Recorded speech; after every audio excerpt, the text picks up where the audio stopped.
teman-teman, assalamualaikum warahmatullahi wabarakatuh. Oh ya teman-teman, saya akan menjawab beberapa pertanyaan yang ada di kolom komentar saya ya, yaitu tentang siklus haid yang tidak teratur atau berkepanjangan setelah menggunakan KB implan. Nah, saya jelaskan ya. Siklus haid yang normal terjadi pada wanita yaitu sekitar 21 sampai 35 hari. Ya, kurang lebih 3 sampai 7 hari ya teman-teman ya. Nah, pengaruh siklus haid yang tidak beratur itu banyak faktor. Contohnya ya, pola makan yang tidak sehat seperti mengkonsumsi junk food ya teman-teman. Terus juga kita tidurnya tidak teratur, kurang istirahat, itu juga bisa mengganggu siklus haid.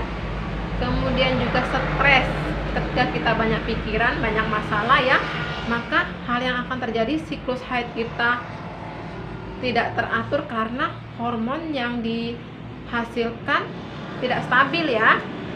Kemudian juga salah satunya yaitu faktor kita penggunaan KB.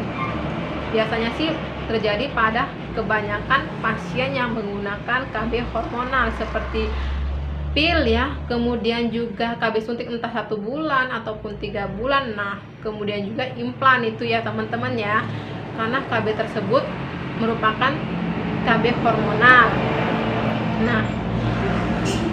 Nah ya, saya jelaskan lagi ya, kenapa KB implan itu tersebut, kenapa KB implan mengganggu siklus haid. Karena di dalam KB implan tersebut mengandung hormon progestin yang fungsinya untuk mencegah kehamilan, tetapi efek sampingnya yaitu salah satunya bisa mengganggu siklus haid, baik haidnya jarang, tidak haid sama sekali, ataupun haid yang berkepanjangan ya.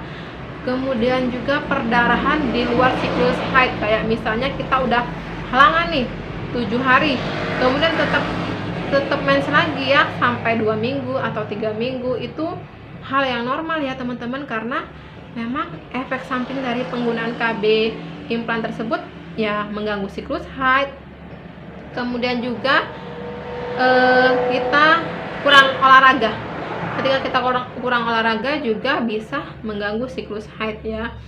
Nah, jika kita mengalami hal tersebut, halangan yang berkepanjangan bisa 2-3 bulan ya setelah kita menggunakan KB, ada baiknya kita koreksi diri kita dulu ya, apakah pola makan kita sudah teratur, kemudian juga pola istirahat kita juga sudah baik, kemudian juga kayak kita tidak stres, tidak terlalu banyak pikiran ya, karena memang jika kita mengalami stres akan memicu ketidakseimbangan hormon yang kemudian akibatnya akan mengganggu siklus haid ya teman-teman ya.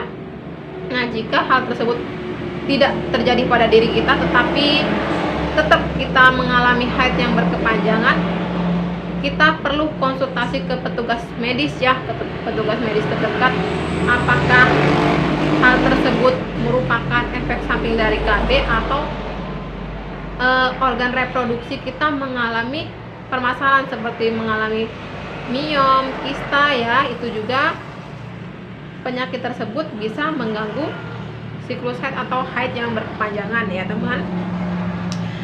Nah, jika ketika kita diperiksa ternyata organ reproduksi kita bagus, pola hidup kita sehat baik ya, kemudian kita nggak stres, kita perlu konsultasikan lagi apakah kita perlu meneruskan KB tersebut ataupun kita harus mengganti ke KB yang lain.